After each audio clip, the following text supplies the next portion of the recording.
Hello, Nell. Hi, Scott. Hi, BookTube. I missed you too. I'm getting lots of messages on my channel saying, what have you done with Nell? He hid me in a cupboard and he wouldn't let me out. And Joseph fritzled her. That's not a funny joke, though. That's not a funny joke. Is it still too soon to make fritzel jokes? Yeah, I think it's always going to be too soon to make fritzel jokes. Oh. How many fritzel jokes have you made? I don't know. I basically thought that Fritzl was irrelevant and that people would be like, who's Joseph Fritzl? I mean, if it makes people Google him, then maybe it's a good thing. Anyway, this is not a segue.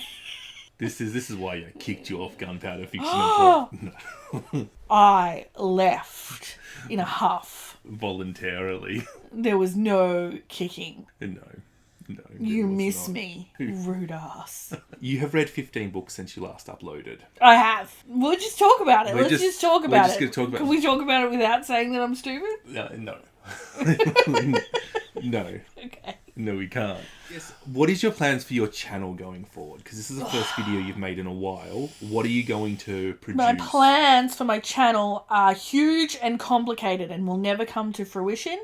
And then I get paralyzed and I don't make any videos at all. That's what happens. You want to make the best videos possible and you get stuck in your head about how to do that. I do. I've got some really cool ideas, but they involve cranes and special effects and a multi-million-dollar budget.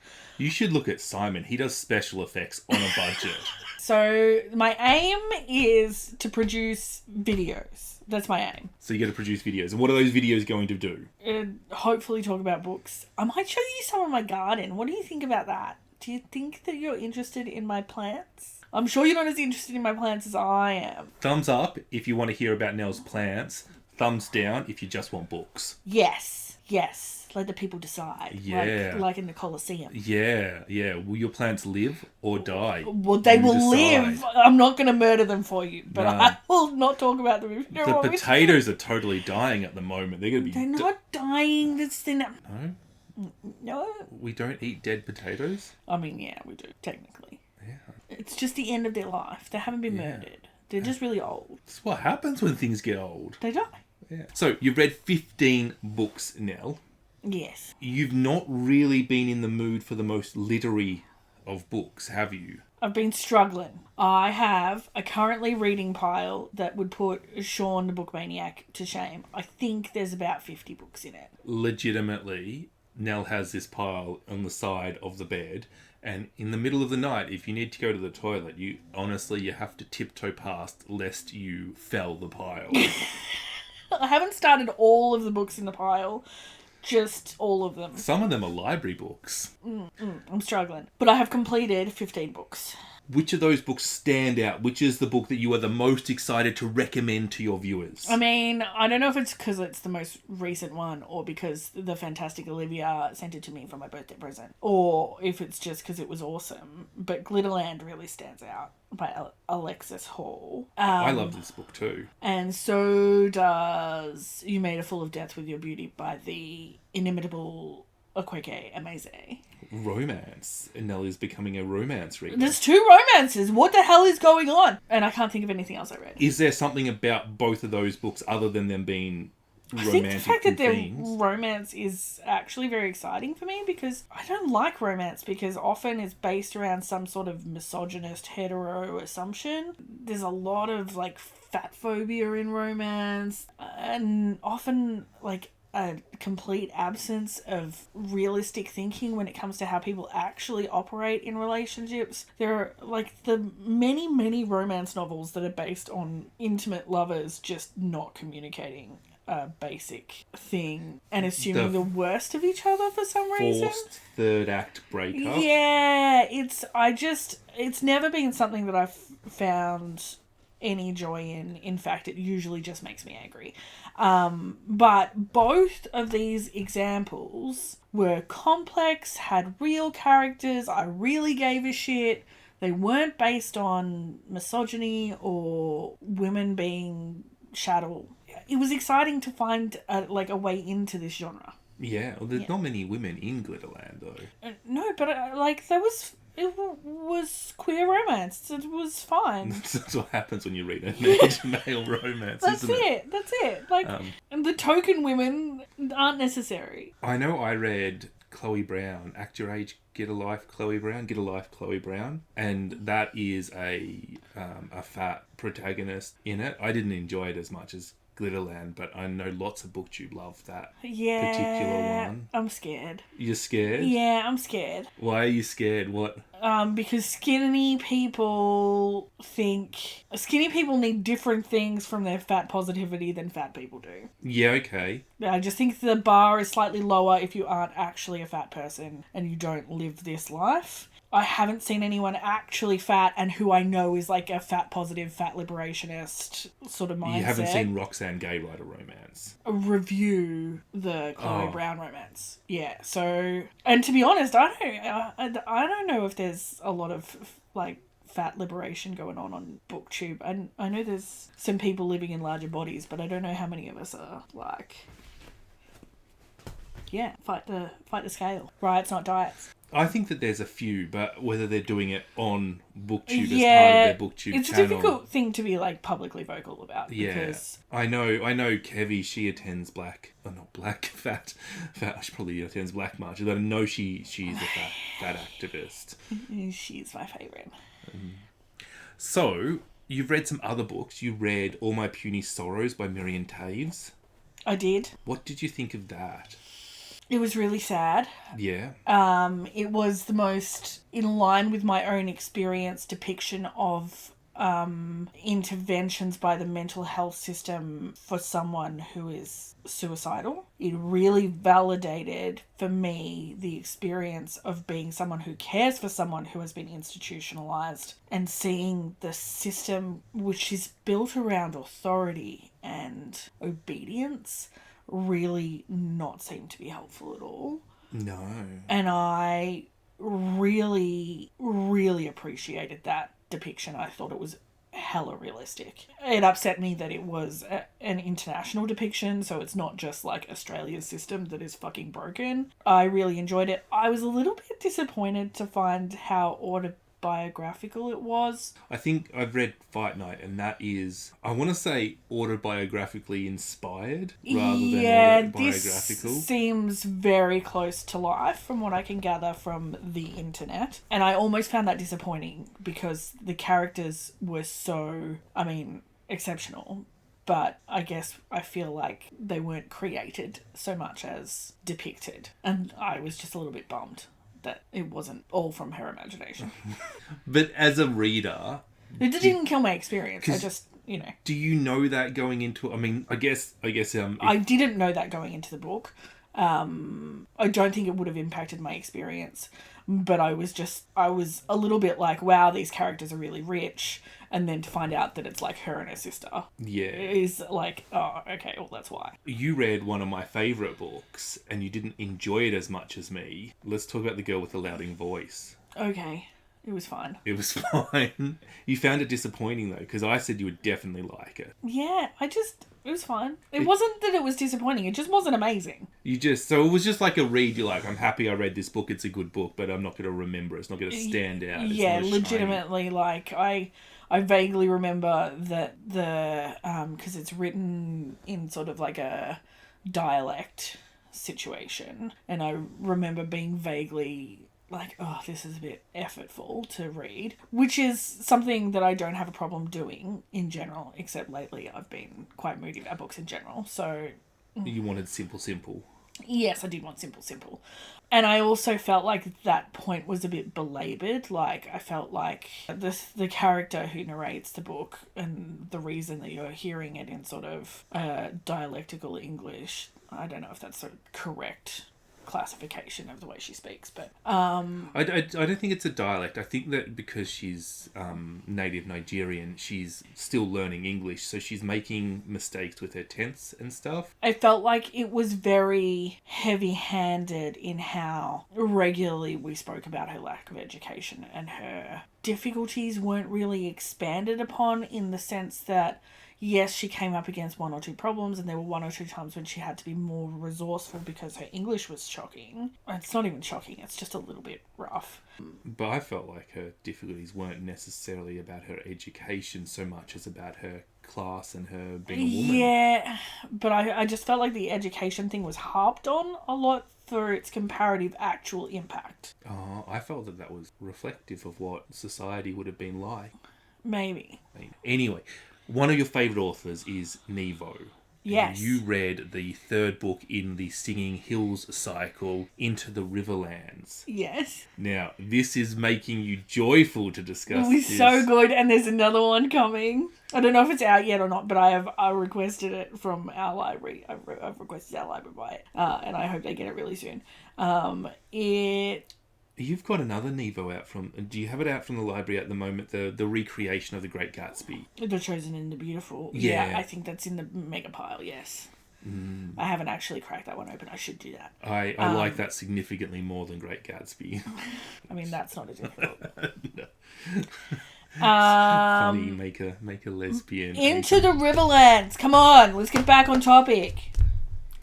What is why does this series really appeal to you? Because it's about the power and the problems of storytelling and of recorded history, and every little grab is, if you don't know anything about the series, it's about a nun or I think they refer to them as a nun. The central character is a nun of a sect that collects the history in this world, and it's a fictional world. And they go around talking to people, and they have a special bird that remembers and can record goings on word for word, and will like essentially play them back like a recording device.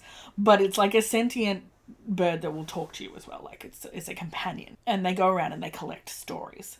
And the first one is just one story they're collecting, and it's from the handmaiden of the Empress, and that sets sort of the world up and gives you one depiction. And then anyway, Into the Riverlands is several stories from several different perspectives, and then there's sort of a tying together of those stories at the end.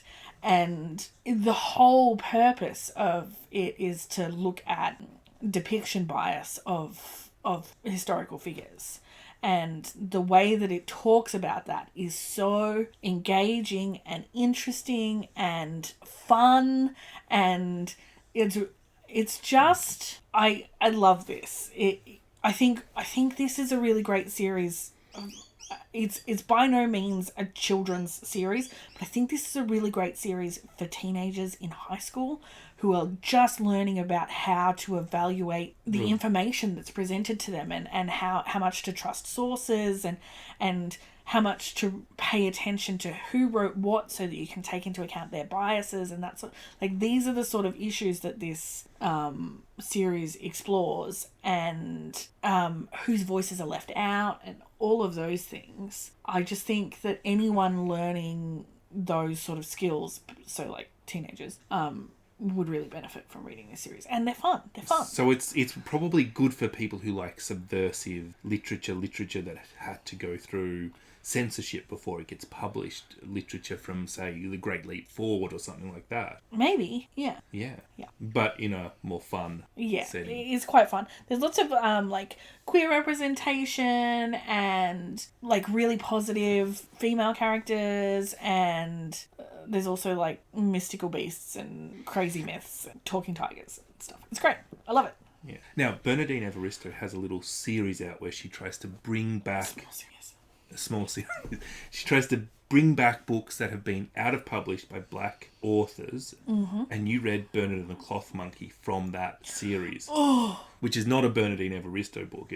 No, but it's one of a curated series that Bernadine Evaristo created. I have the first 6 or 8 of the series that I purchased before we closed our business down. And I have already read one a while ago, which was about a fat woman who was institutionalized in a mental institution, which was very interesting. The fat lady sings, or? Yeah, something like that. Bernard and the Cloth Monkey was rough. It was very well written, a little bit predictable, but I found it emotionally exhausting, to be honest.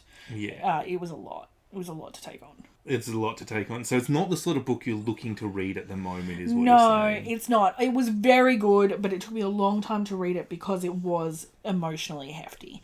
But that said, it was beautifully written, and if you're... This is a Scott book, isn't it? I actually think you would really like it. This is a book I should read by the sounds of it. So if you like the sort of horrible shit that I like... Yeah, it's definitely horrible shit. Yeah. In fact, it would be a really good companion read for, I reckon reading that and reading Freshwater in like the same month would make for some happy goodness. Happy goodness. Yeah, well, miserable goodness. Happy misery. Yeah. Black Cake. I loved Black Cake when I read it last year. I remember. Yes. You didn't remember it for a second. I'm like, what other than the cake existed? No, that was awesome. I really loved Black Cake. Black Cake was probably... I don't know why it didn't occur to me when you asked me which ones I wanted to recommend, because it's definitely one of the highlights of my year so far, or the end of last year. I don't know when I read it. But I think it's so well-rounded, isn't it? It's so good. The characters are good. The storyline at both ends of the timeline are good. The conclusion is good, which I was really worried about. It's fabulous. That was one of my favourite things, this book, where I think, like, if you, like, go for these horrible stereotypes in literary and genre fiction, right, which is horrible, but it, like, satisfies that literary fiction, but it is still, like, just really enjoyable to read, so you don't even need to, like... Yeah, I definitely feel like this was a story-focused book where it was about delivering the story in the best way and the most enjoyable way, and that was first and foremost in the writing, and everything else that they managed to squeeze in was a bonus. Do you know what I mean? Like, I really feel like the development of the characters and making you care about them, connecting the dots in such a way that was satisfying and kept you interested. Yeah, good. A book that I think really, for me, points out how our tastes are different is And This Is How You Stay Alive, which I read and then I gave it to you. It's like a 99-page book from, I think it's from Kenya, about a sister who travels back in time to save her brother who committed suicide because he's gay. It took a while for that to... Oh, I really appreciate a dynamic, short piece of writing that can deliver so much in such a short length of time and does not feel the need to extend beyond that for the sake of it. Yeah, but what's the title of it again? And This Is How You Stay Alive. And This Is How You Stay Alive is a beautiful piece of writing. Yeah. And what did you think of it? I thought it was too fast-paced and too jumpy all over the place, and it didn't let me settle with the characters for long enough, and I didn't get that, like, emotional punch because I felt it was too jumpy. He's just a grumpy old man. Also this is completely the sort of genre that I always go, ooh, I'll definitely like that, and I start reading and like, why do I pick these books so I can give them to my wife? They're definitely a Nell book. They're that magical realism, come fantasy, come literary, come emotional. Yeah, I like a little bit of bending of the rules of physics in order to satisfy my emotions. Yeah. Or not satisfy my emotions, as that book, really. Now, my favourite book on some year that we've been on BookTube was Earthling by Sayaka Murata, but you read Convenience Store Woman by Sayaka Murata. Oh, I really enjoyed that. That was really good. Yeah, I think this is like delicious little short Japanese literature. Yeah, it was good. I read Earthlings first, and everyone's like, oh, it's weird and not what... I basically expected Convenience Woman to be a bit rubbish in comparison because everyone was so shocked by the difference between Convenience Store Woman and Earthlings. books. They're like the same book, except Earthlings is...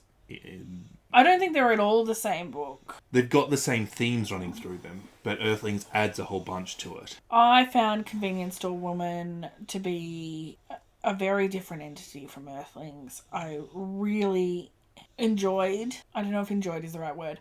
But I really liked the thoughts the book gave me. I really appreciated the depiction of difference and the depiction of being an outsider. I often feel like a bit of an outsider. I guess a lot of us do, but I don't think that there's many times in literature where the feeling of disconnection and of not having anyone see reality the way you see reality is so isolating and a little bit invalidating. Yeah, I think this is a really good book for anti-capitalists, for hardcore lefties. For anyone who feels a little bit like they're surrounded by people who... Anybody who's like, the world is clearly broken. Why are we not doing anything? Yeah, you're just doing this because your parents did it and you're not even considering whether Plant it a goddamn works. Tree. It was nice to not feel alone, isn't it? Yeah, and I don't think that this necessarily, like, it was like the connecting factor was the loneliness, which is really interesting to me. It was good. I got a lot out of Convenience Store Woman. Another book that I actually like this book, but I know you like this so much Oh, better than me, I know which one we're talking about. Is How High We Go in the Dark. It's so good. So good. I really like an episodic novel like this. Everyone's like, oh, it's just connected short stories. I'm like, it's called an episodic novel. Just get over it.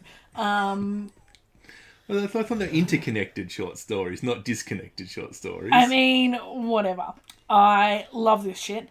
You see it from so many different perspectives. You get different pieces of puzzle from different characters. You see characters again later on where you just do not expect them to be. And it all comes together in a metaphysical statement about reality. And I love it. I love it. It was great. It was really good. The euthanasia of children as a major plot point really gave space for everything else to be... I think coming out of the pandemic, we understand how one big thing makes all the little things exhausting. Yeah. And I don't know if people from other time periods reading this book will understand that on the same level. But inherently, after coming through this pandemic, reading about a pandemic where the major trauma is the need to euthanize children, so way more horrific than COVID, the seemingly small aspects of change and difficulty in people's lives and how much they are like the final straw in some situations, that was so real to me, and I don't know if in 40 years it will read the same. I really think that depends on what the future history is like. If we have some more pandemics, which we probably will. Maybe we'll have a war or something and they'll be able to relate those same feelings. Maybe. I don't know. But it felt... all the joy of humanity that's yet to come. It felt very much of its time, and it also felt very poignant. Now, we probably should have discussed this book when we were discussing Alexis Hall before, but you read Husband Material, and that is the reason you were excited to read Glitterland. Yes. I read Husband Material because I saw it on the shelf in the library, and it's the second book in a series, which I have now reserved to the first book from the library, so I'll read that soon. But I already know what happens because I've read the second book. But you don't care. I mean, no, it's a romance. You know what happens. Yeah. Come on, it's not the plot.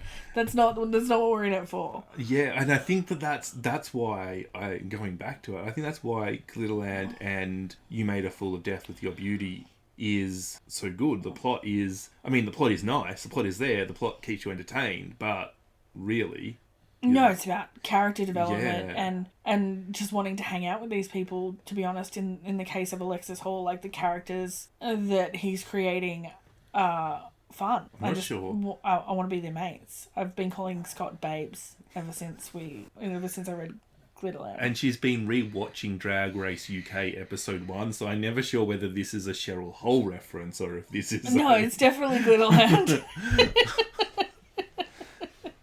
I'm not sure I would want to hang out with Faye and Nasir and all of them, but I definitely enjoy watching. I know I would want to hang out with them. I mean, look at where they are. Joy is so funny. The best friend. Yeah, and she's a cat. And I it's would like want to be best friends New with her. York and then Barbados or Jamaica or something, somewhere cool and islandy. I can't remember.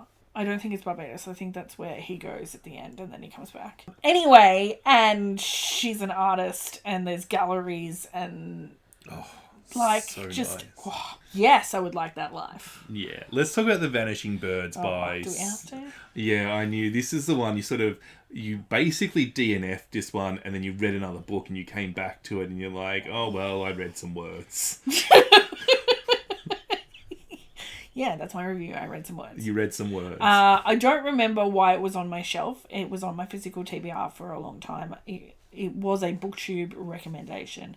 I definitely purchased it because... I think when we first started watching BookTube, like everybody, we watched larger channels than we do now that were maybe not quite as well catered to our taste in books. I don't think that's even a thing. I think that when we first started watching BookTube, I hadn't properly been a reader for about 10 years. I had not prioritised reading in my life, and I had maybe read a book a year for about a decade.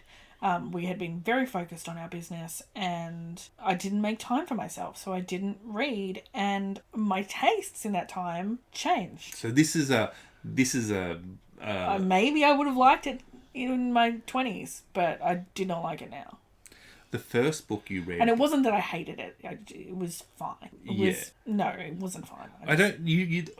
None of these books you've truly hated, have you? No, if I truly hate it, I don't finish it. I think we've discussed the two worst ones on it now. I've tried to hide them in the middle of the conversation. I think we've got 3 books to go.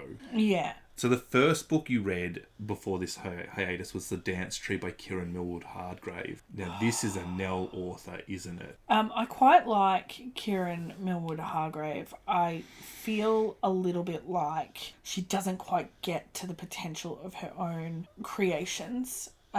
This is the second book I've read by her. It's really centered around pregnancy loss and an infertility in a way that is quite acknowledging of the maternal experience and in a way that really centers the desire for having a baby as like the central function of your reality. I really connected with some of the things.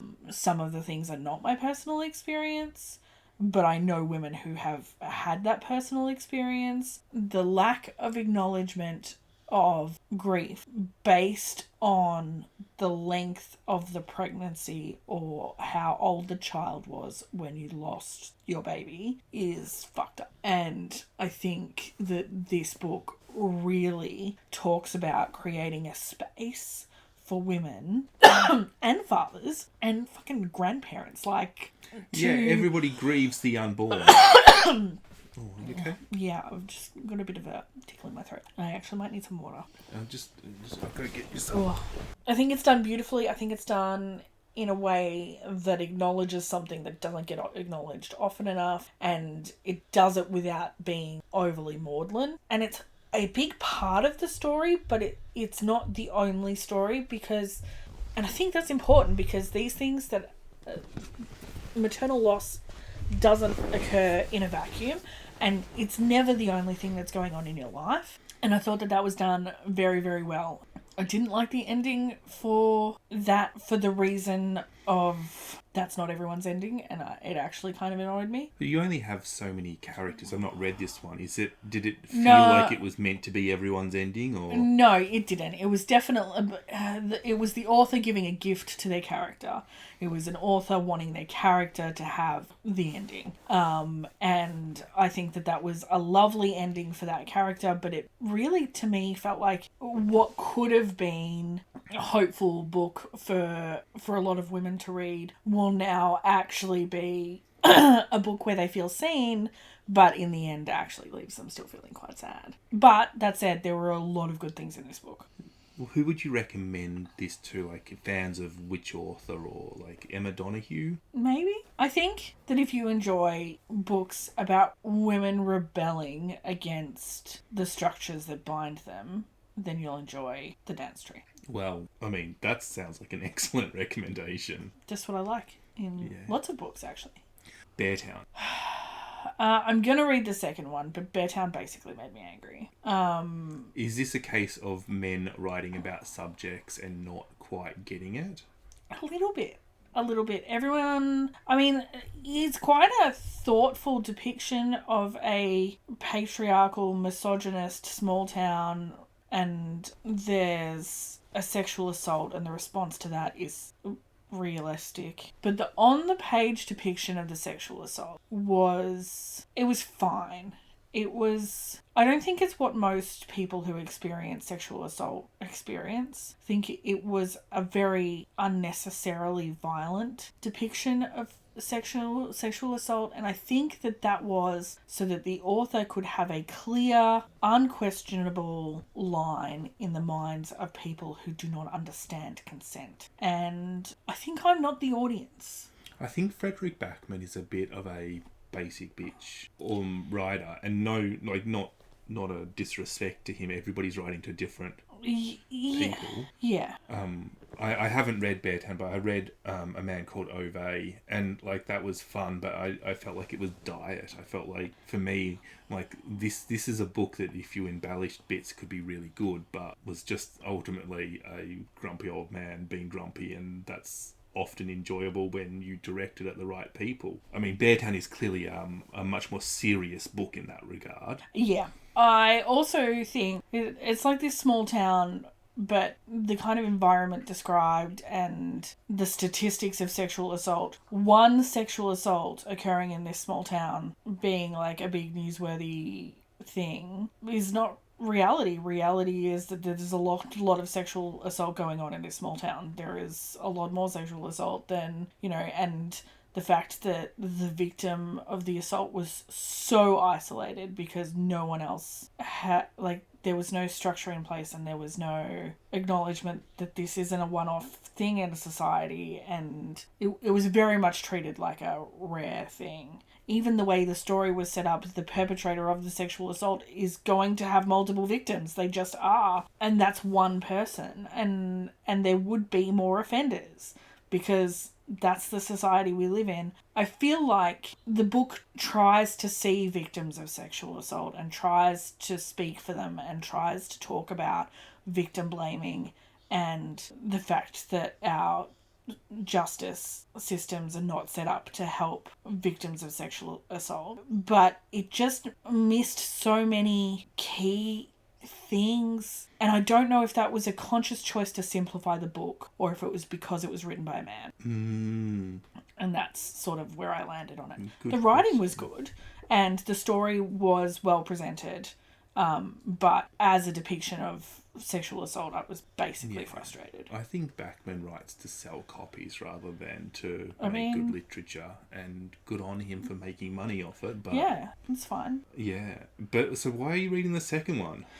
Because I'm interested. Because the writing was good and the story was fine and it was an easy read, and I'm interested to see what happens in this framework next. So I think part of me wants to answer the question of if it's because he's a man or if he's made some conscious choices. Yeah, it sounds like for me this is I do this all the time when I'm reviewing books. I sort of get caught up on a book that I liked but wasn't perfect. I get caught up on that thing that wasn't perfect about it. I also think that you have to realise, as a woman consuming media, 90% of media pisses me off because it's incorrect from my perspective. Yeah, okay. 90% of media is made from the male perspective and does not take my perspective or perspectives of women into account at all. So the fact that this did a half job is actually makes it better than most things. Just not better than most things I personally choose to read, because I tend to read things written by women. Well, another man that you read, but I know you liked this book much better, is Patrick Gail. Oh my god! So good. Yeah, I was saving this one for last because I was a bit surprised that this one didn't get a mention in your favourites. I guess it wasn't a romance. It wasn't romance. I couldn't think. So this is one of your favourite reads from these 15. And definitely. It's a queer novel about a man who is going in for radiation therapy and he can't take anything into the room that he wants to bring back out with him.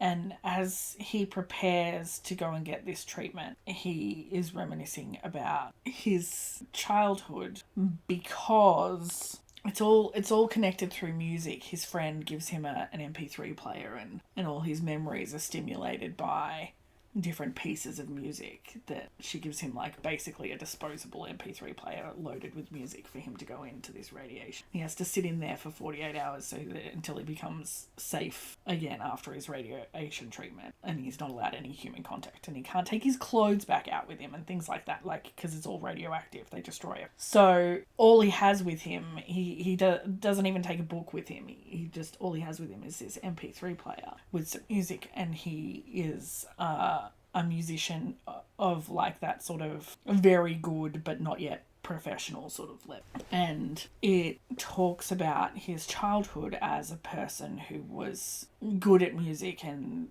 pushed forward in that, and how much that was a part of his time, and how that impacted things like what schools he went to and all that sort of stuff, and his experiences as a closeted gay boy, and eventually he's coming out. And it also sort of has fragments of memories of past relationships and his current relationship and stuff. It's all mixed in together in a way that was very effective and very beautiful and confronting at times. I really loved I think music and art in books is such a thing. It's a beautiful thing when it's done very well. I don't like it when it's gimmicky.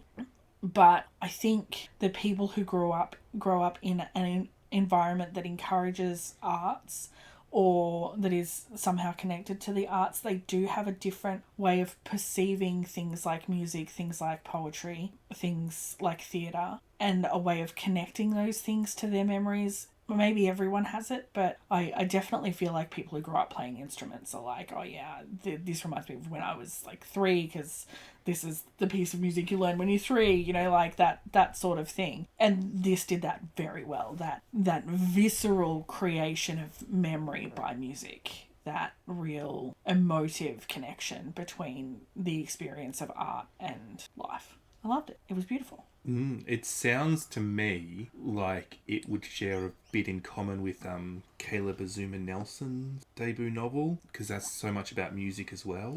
It actually reminded me a bit of Vikram Seth and Equal Music. It's not like it in any other way except for the through line of musical connection and the queer themes and the beautiful writing. But yeah. Yeah. Well, that's, I think, every book you've read. It's all my books. It's a recent reads update. What are you currently reading? You're currently reading, I know you're reading 2 books. You're reading Sarah Waters. I'm properly reading Sarah Waters' The Little Stranger and Vagabonds. I also have a current reading pile almost as tall as me, which we won't list because, to be honest, I can't remember. 5 books long? Short jokes. Shut up. So Sarah Waters, the paying guest. No, The Little Stranger. The Little Stranger. You're a paying guest. I pay for it every day. Yes, in cookies. The Little Stranger is good. It's a little bit gothic-y. I'm interested in what's going to happen. It's creepy. Yeah. And you're going to do a review of all these books once you have finished them? That's your plan? Maybe. Maybe. That's not your plan. I don't know what my plan is. You're going to do... I want to talk to you people more. So, I have some ideas of how to make that happen. I don't really know which one of them is going to work, but we'll figure it out. Yeah. Is that it? Remember, thumbs up if you want Nell to do gardening content. Thumbs down if you don't. Okay, love you. Subscribe to this channel. You can find me on Gunpowder Fiction and Plot. Just stay here. Okay, love you. Bye.